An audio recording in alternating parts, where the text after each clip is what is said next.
Aspiração endotraqueal. Procedimento operacional padrão, POP, elaborado por Laura Vinícius Leal Bruno e Renata Luiz Fiório, tendo como orientadora a professora mestre Adriana Oliveira Magalhães. Mas afinal, o que é aspiração? A aspiração endotraqueal é um procedimento que visa manter as vias aéreas pérvias, removendo de forma mecânica secreções pulmonares acumuladas, sobretudo em pacientes com via aérea artificial.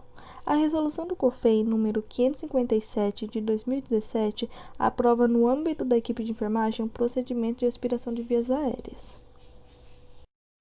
Setores e executantes. Os setores a serem realizados a aspiração é o box de emergência e observação, e o executante é o enfermeiro ou a equipe de enfermagem. O objetivo de se realizar a aspiração. Um dos principais objetivos é remover a secreção das vias aéreas superiores do paciente, manter as vias aéreas permeáveis, proporcionar uma ventilação eficaz e garantir a minimização dos riscos de infecções. Indicações e contraindicações. Indicação: é indicada aos pacientes que não conseguem tossir ou expelir naturalmente o acúmulo de secreção pulmonar, como pacientes em coma ou mentalmente confusos, no pós-operatório, politraumatizados, em pacientes com doenças pulmonares, traqueotometizados ou com tubo endotraqueal. É contraindicado em pacientes com pica aumentada e com suspeita de Covid-19. Materiais necessários: água destilada, estetoscópio, sonda de aspiração número 14 ou 16 adulto, 8 ou 10 criança, luvas estéreis, bolsa válvula máscara, máscara cirúrgica, óculos de proteção, gorro, capote, fonte de aspiração, seja ela aspirador portátil ou frasco de aspiração conectado na rede de ar comprimido, toalha limpa ou de papel e cubo estéreo. Descrição do procedimento. Ação de enfermagem. Primeiro, higienizar as mãos de acordo com o POP da unidade, porque reduz a transmissão de micro-organismos. Segundo, providenciar material que será utilizado durante o procedimento, verificar o funcionamento dos mesmos, pois evita a interrupção quando o procedimento já tiver iniciado. Terceiro, explicar o procedimento e a finalidade ao paciente, porque diminui a ansiedade, medo do paciente e promove a cooperação. Quarto, avaliar as condições respiratórias e hemodinâmica do paciente, verificando a frequência respiratória, pressão arterial, frequência cardíaca, temperatura, oximetria de pulso ou de forma invasiva verificar a pressão venosa central, pois evita uma hipoxemia durante o procedimento, resultando inicialmente em uma taquicardia e aumento da pressão arterial, progredindo para ectopia cardíaca, bradicardia, hipotensão e cianose. Quinto, elevar a cabeceira em 30 ou 40 graus, porque reduz a estimulação de reflexo de vômito, promove o conforto do paciente e a drenagem de secreções e evita a aspiração. Sexto, coloca a toalha limpa ou de papel sobre o tórax do paciente, porque protege a roupa do paciente se sujidades com secreções. Oitavo, testar o aspirador, seja portátil ou frasco conectado na rede de ar comprimido, pois assegura o bom funcionamento do equipamento e troca se necessário ainda antes de iniciar o procedimento. Nono, desembrulhar a cuba e colocar aproximadamente 100 ml de água destilada na cuba estéreo, pois a água destilada será utilizada para enxugar o catéter após cada passagem da aspiração. Décimo, abrir a embalagem da sonda de aspiração expondo apenas a parte que será conectada no aspirador, porque mantém a esterilidade da sonda.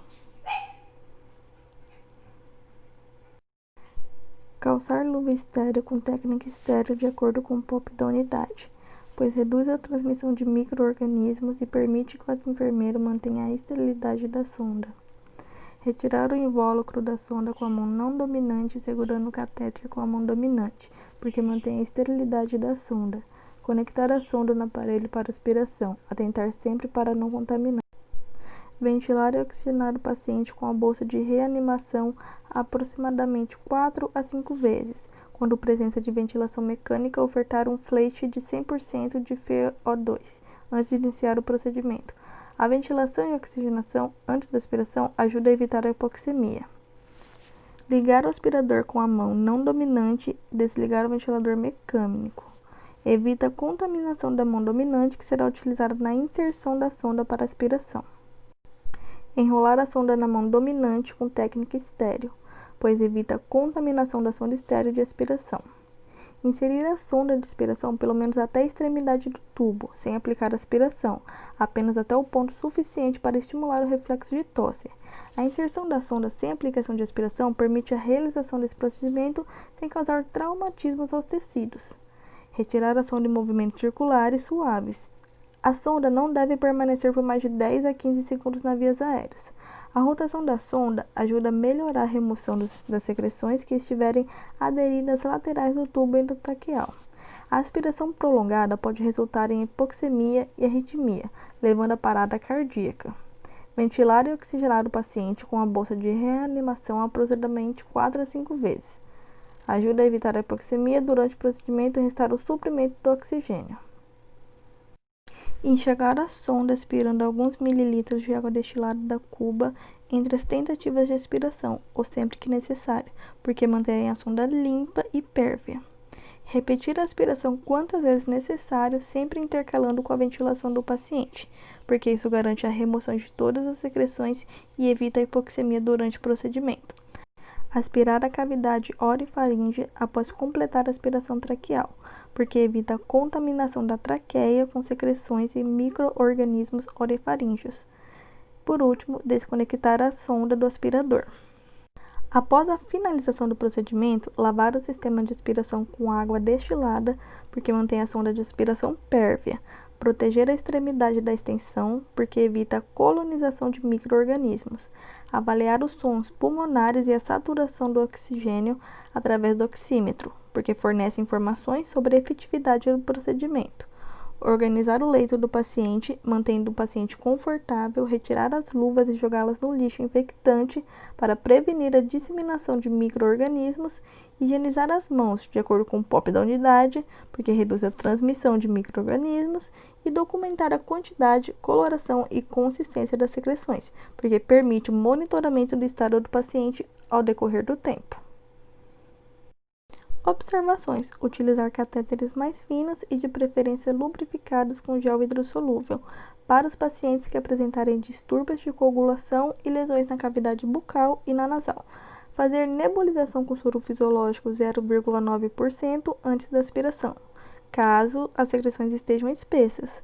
Se as secreções permanecerem espessas, instalar em uma narina de 1 a 3 gotas de soro fisiológico 0,9% em crianças e 5 em adultos, uma de cada vez. Orientar o paciente a tossir, respirar profundamente várias vezes antes de iniciar a aspiração para mobilizar as secreções, se possível. Afinal, qual a importância da realização? A aspiração das vias aéreas é um procedimento invasivo, então é necessário redobrar os cuidados na hora de realizar o procedimento.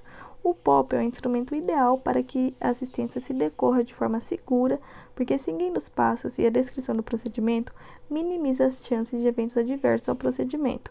Sendo assim, é essencial segui-lo para garantir a segurança do paciente de forma a melhorar a qualidade da assistência.